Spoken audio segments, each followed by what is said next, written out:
आज सुनिए प्रेमचंद की कहानी शोक का पुरस्कार। यह कहानी प्रेमचंद के पहले कहानी संग्रह सोजे वतन में शामिल थी। सोजे वतन वही संग्रह जिसे सभ्य कहे जाने वाले अंग्रेजों ने प्रतिबंधित कर दिया था और सारी किताबों को आग के हवाले कर दिया था। वही संग्रह जिसकी वजह से धनपत राय उर्फ नवाब राय बनारसी को अपना नाम बदलकर प्रेमचंद करना पड़ा। तो सुनिए प्रेमचंद की कहानी शोक का पुरस्कार। आज 3 दिन गुजर गए। शाम का वक्त था। मैं यूनिवर्सिटी हॉल से खुश खुश चला आ रहा था। मेरे सैकड़ों दोस्त मुझे बधाइयाँ दे रहे थे। मारे खुशी के मेरी बाँछें खिली जाती थीं।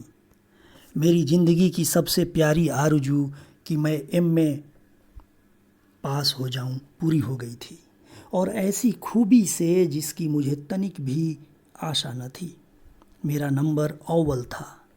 वाइस चांसलर साहब ने खुद मुझसे हाथ मिलाया था और मुस्कुरा कर कहा था कि भगवान तुम्हें और भी बड़े कामों की शक्ति दे। मेरी खुशी की कोई सीमा न थी। मैं नौजवान था, सुंदर था, स्वस्थ था। रुपये पैसे की न मुझे इच्छा थी और न कुछ कमी। माँ बाप बहुत कुछ छोड़ गए थे। दुनिया में सच्ची खुशी पाने के लिए जिन चीज़ों की ज़रूरत है वह सब मुझे प्राप्त थी, और सबसे बढ़कर पहलू में एक हौसलामंद दिल था जो ख्याति प्राप्त करने के लिए अधीर हो रहा था। घर आया। दोस्तों ने यहाँ भी पीछा न छोड़ा।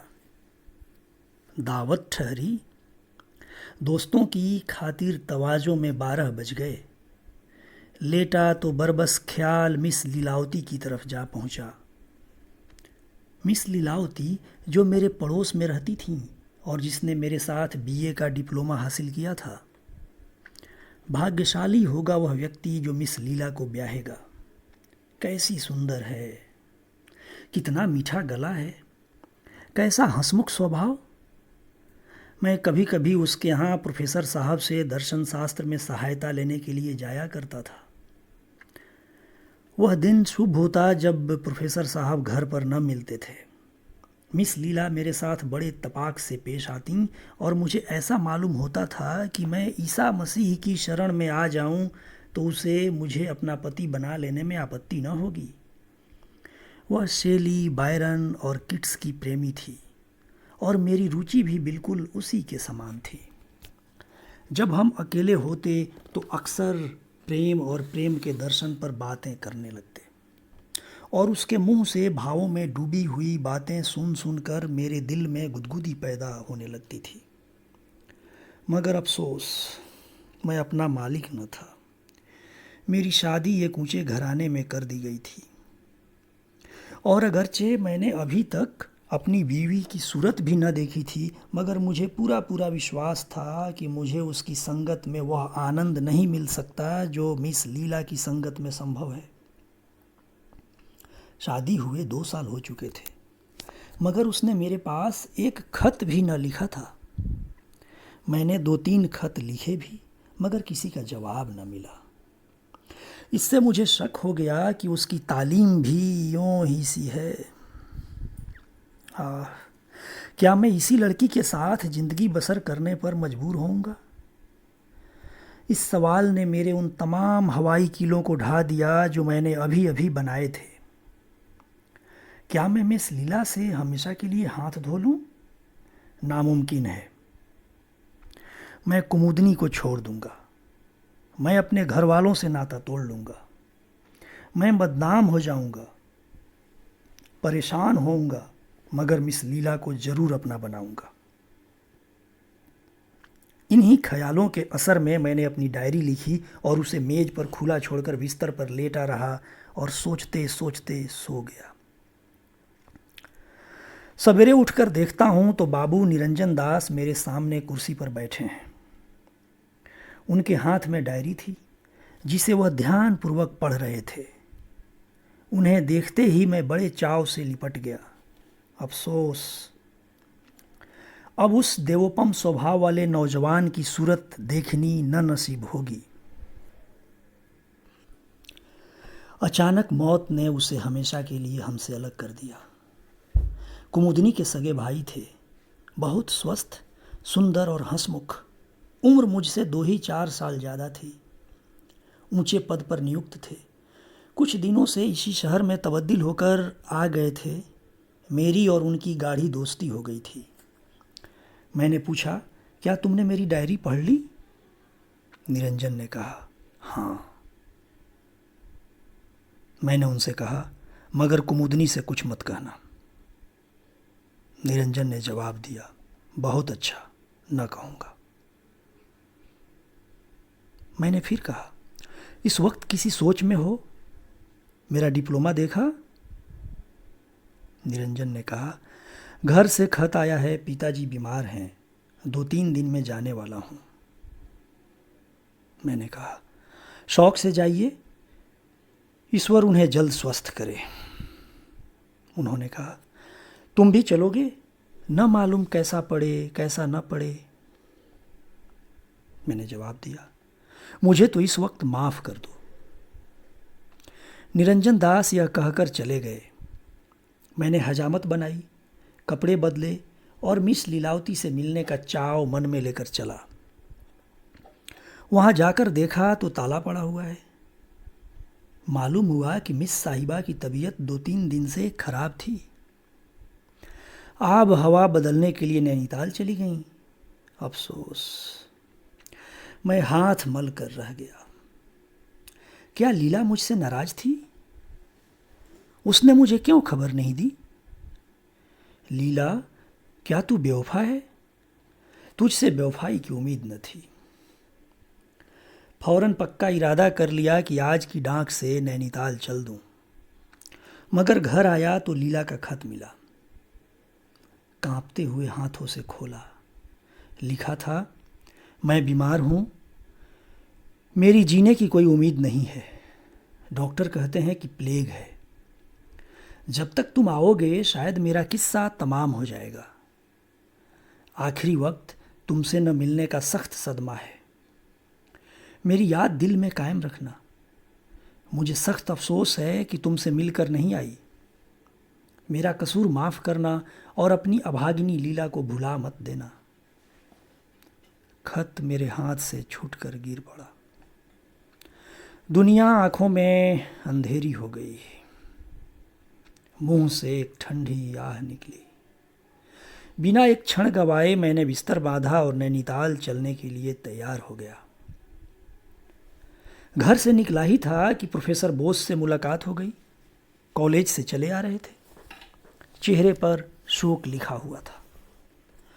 मुझे देखते ही उन्होंने जेब से एक तार निकालकर मेरे सामने फेंक दिया।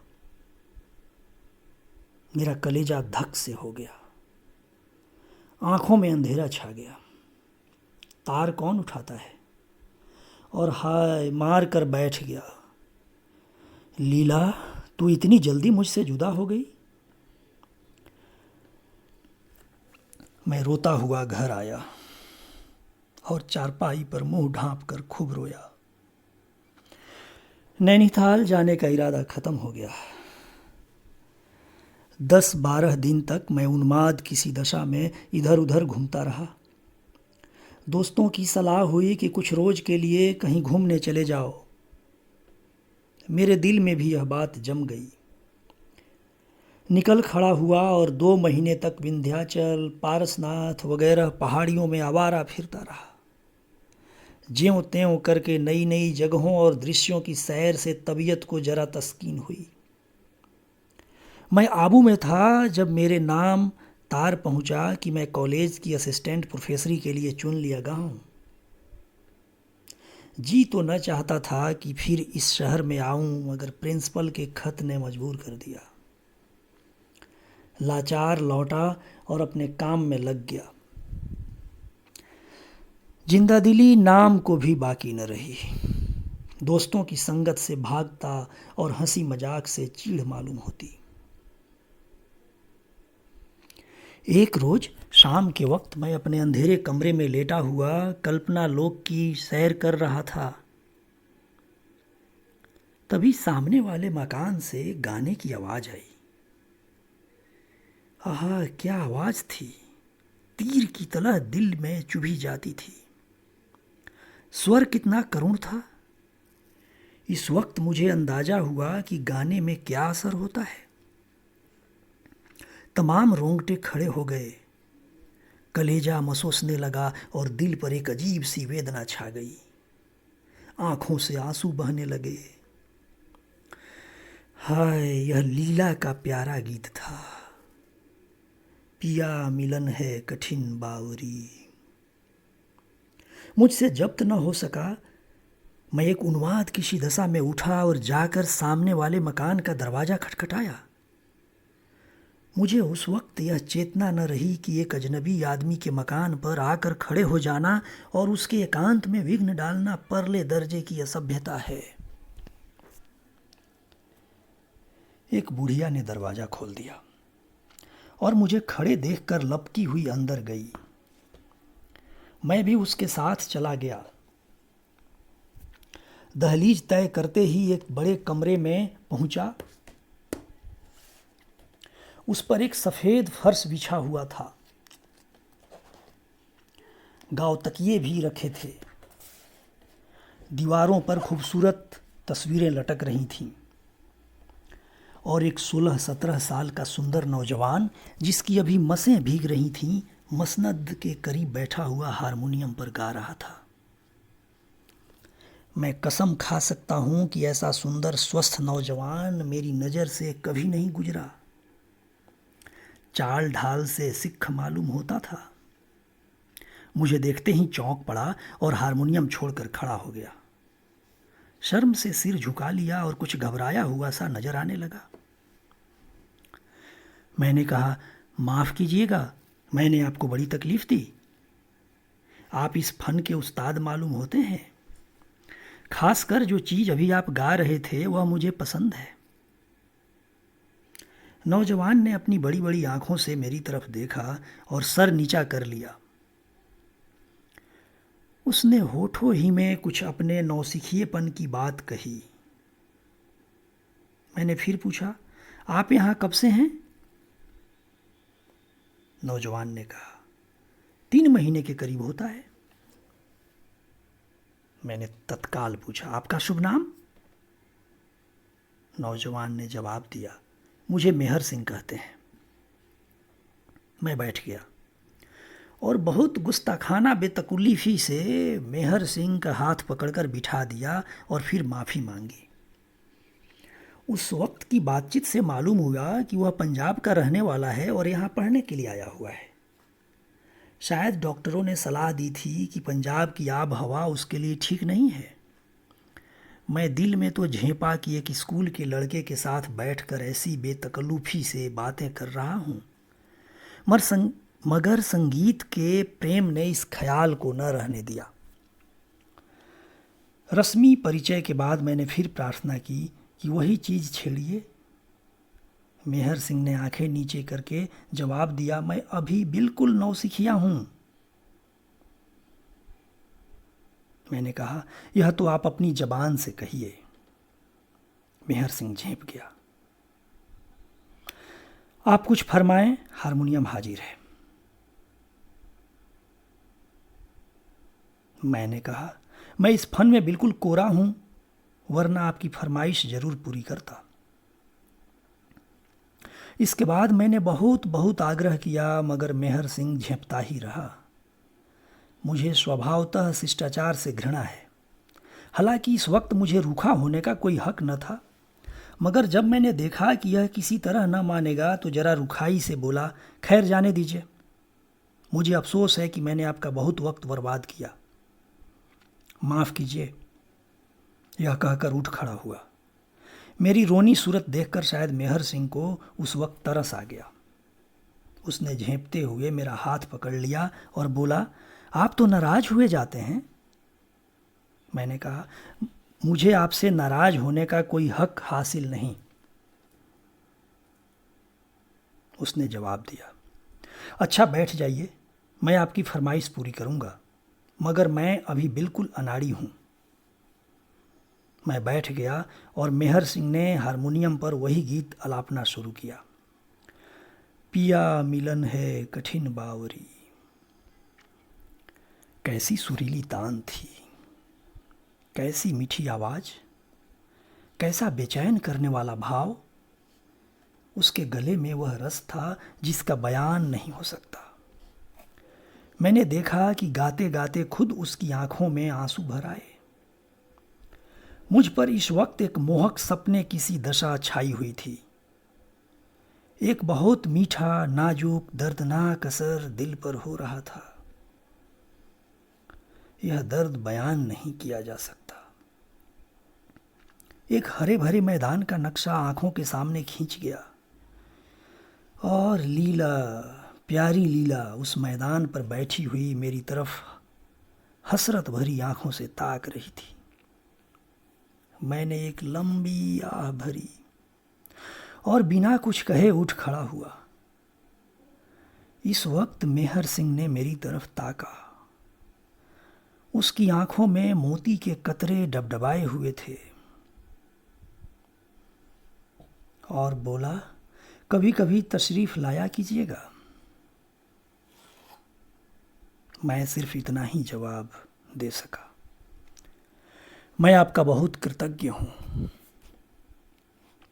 धीरे धीरे मेरी यह हालत हो गई कि जब तक मेहर सिंह के यहाँ आकर दो चार गाने न सुन लूँ जी को चैन न आता।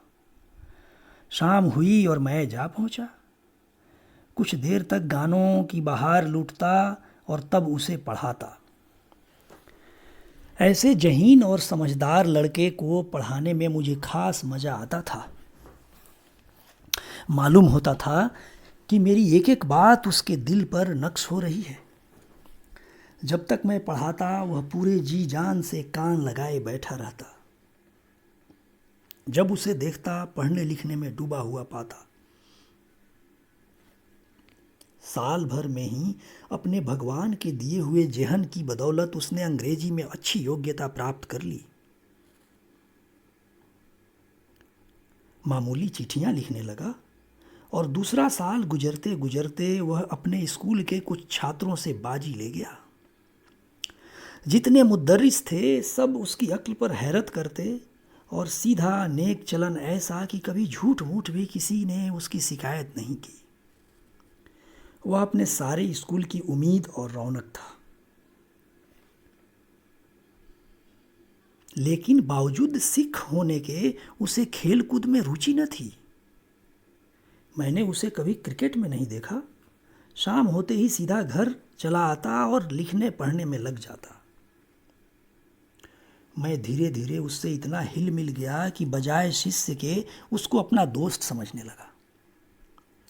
उम्र के लिहाज से उसकी समझ आश्चर्यजनक थी। देखने में 16-17 साल से ज़्यादा न मालूम होता, मगर जब कभी मैं रवानी में आकर दुर्बोध कवि कल्पनाओं और कोमल भावों की उसके सामने व्याख्या करता तो मुझे उसकी भंगिमा से ऐसा मालूम होता कि एक एक बारीकी को समझ रहा है। एक दिन मैंने उससे पूछा, मेहर सिंह, तुम्हारी शादी हो गई? मेहर सिंह ने शर्मा कर जवाब दिया, अभी नहीं। तुम्हें कैसी औरत पसंद है? मेहर सिंह, मैं शादी करूंगा ही नहीं। मैंने कहा, क्यों? मेहर सिंह, मुझ जैसे जाहिल गंवार के साथ शादी करना कोई औरत पसंद न करेगी। मैंने कहा, बहुत कम ऐसे नौजवान होंगे जो तुमसे ज़्यादा लायक हों या तुमसे ज़्यादा समझ रखते हों। मेहर सिंह ने मेरी तरफ अचंभे से देखकर कहा, आप दिलगी करते हैं? मैंने कहा, मैं दिलगी नहीं, सच कहता हूँ। मुझे खुद आश्चर्य होता है कि इतने कम दिनों में तुमने इतनी योग्यता क्यों कर पैदा कर ली। अभी तुम्हें अंग्रेजी शुरू किए 3 बरस से ज़्यादा नहीं हुए। मेहर सिंह ने पूछा, क्या मैं किसी पढ़ी लिखी लेडी को खुश रख सकूंगा? मैंने जवाब दिया, बेशक। गर्मी का मौसम था। मैं हवा खाने शिमले गया हुआ था। मेहर सिंह भी मेरे साथ था। वहाँ मैं बीमार पड़ा। चेचक निकल आई। तमाम जिस्म में फफोले पड़ गए। पीठ के बल चारपाई पर पड़ा रहता। उस वक्त मेहर सिंह ने मेरे साथ जो जो एहसान किए वह मुझे हमेशा याद रहेंगे। डॉक्टरों की सख्त मनाही थी कि वह मेरे कमरे में ना आवे, मगर मेहर सिंह आठों पहर मेरे ही पास बैठा रहता। मुझे खिलाता पिलाता, उठाता बिठाता। रात रात भर चारपाई के करीब बैठकर जागते रहना मेहर सिंह का ही काम था। सगा भाई भी इससे ज़्यादा सेवा नहीं कर सकता था। 1 महीना गुजर गया। मेरी हालत रोज बरोज बिगड़ती जाती थी। एक रोज मैंने डॉक्टर को मेहर सिंह से कहते सुना, इनकी हालत नाजुक है। मुझे यकीन हो गया कि अब न बचूंगा। मगर मेहर सिंह कुछ ऐसी दृढ़ता से मेरी सेवा शुश्रूषा में लगा हुआ था जैसे वह मुझे जबरदस्ती मौत के मुंह से बचा लेगा। एक रोज शाम के वक्त मैं कमरे में लेटा हुआ था कि किसी के सिसकी लेने की आवाज़ आई। वहाँ मेहर सिंह को छोड़कर और कोई न था। मैंने पूछा, मेहर सिंह, तुम रोते हो? मेहर सिंह ने जब्त करके कहा, नहीं, रोऊं क्यों? और मेरी तरफ बड़ी दर्द भरी आंखों से देखा। मैं तुम्हारे सिसकने की आवाज़ आई। मेहर सिंह, वह कुछ बात न थी, घर की याद आ गई थी। मैंने कहा, सच बोलो। मेहर सिंह की आंखें फिर डबडबा आईं। उसने मेज पर से आईना उठाकर मेरे सामने रख दिया। हे नारायण, मैं खुद को न पहचान सका। चेहरा इतना बदल गया था। रंगत बजाय सुर्ख के सियाह हो रही थी और चेचक के बदनुमा दागों ने सूरत बिगाड़ दी थी।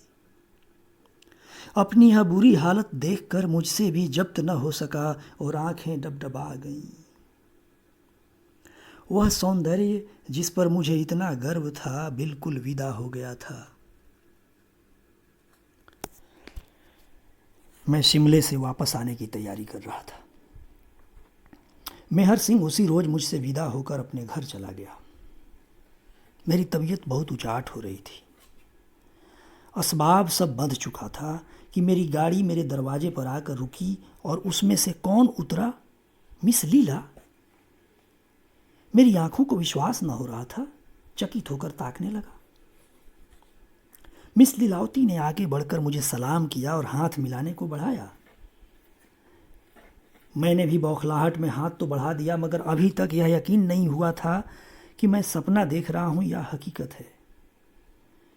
लीला के गालों पर वह लाली न थी, वह चुलबुलापन नहीं, वह बहुत गंभीर और पीली पीली सी हो रही थी।